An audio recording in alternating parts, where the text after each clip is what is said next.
17 বছর পর বাড়ি ফেরা, তবে লাশ হয়ে। বিরামপুরের কাউসার আলমকে ঘিরে শোক, রহস্য ও চাঞ্চল্য। দিনাজপুরের বিরামপুর পৌর শহরের দেবীপুর গ্রামের এক হৃদয় বিদারক ঘটনা জন্ম দিলেন কাউসার আলম। দীর্ঘ 17 বছর আগে অভিমান করে বাড়ি ছেড়ে যাওয়া সেই যুবক অবশেষে ফিরলেন, তবে জীবিত নয়, নৃশংস হত্যাকাণ্ডের শিকার হয়ে, লাশ হয়ে। ঘটনাটি ঘিরে পুরো এলাকায় নেমে এসেছে শোকের ছায়া, বিস্ময় ও নানা প্রশ্ন।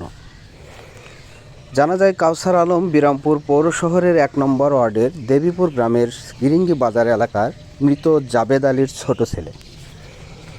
প্রায় 17 বছর আগে পারিবারিক কলহে মানসিকভাবে ভেঙে পড়ে তিনি বাড়ি ছেড়ে ঢাকার উদ্দেশ্যে চলে যান। তখন তার স্ত্রী ও ছেলেকে রেখে অভিমান করেই চলে যান কাউসার। পরিবারের সদস্যরা জানান, দীর্ঘ সময় পরিবারের সঙ্গে তার কোনো যোগাযোগ ছিল না। তবে প্রায় 7 বছর পর একবার বড় বোন মোসাম্মদ নীলুফার ইয়াসমিনকে ফোন করে তিনি জীবিত থাকার খবর দেন।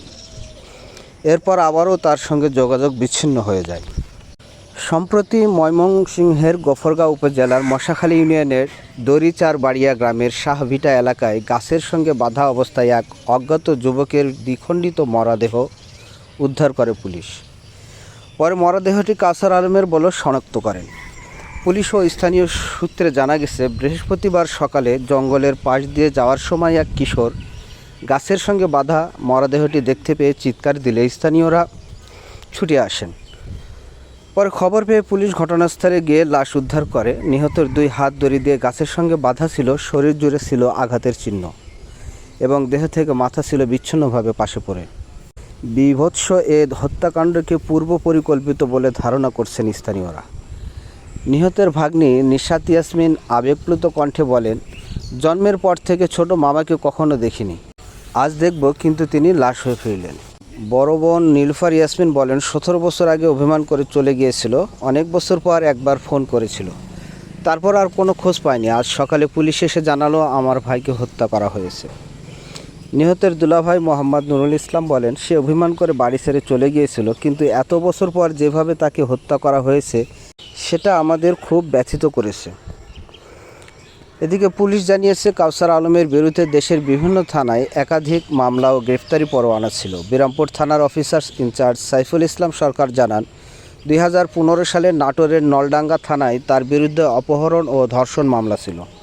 এছাড়াও বগুড়ার শিবগঞ্জ থানায় ফেন্সিডিল ও মারামারির মামলায় গ্রেফতারি পরোয়ানা জারি ছিল।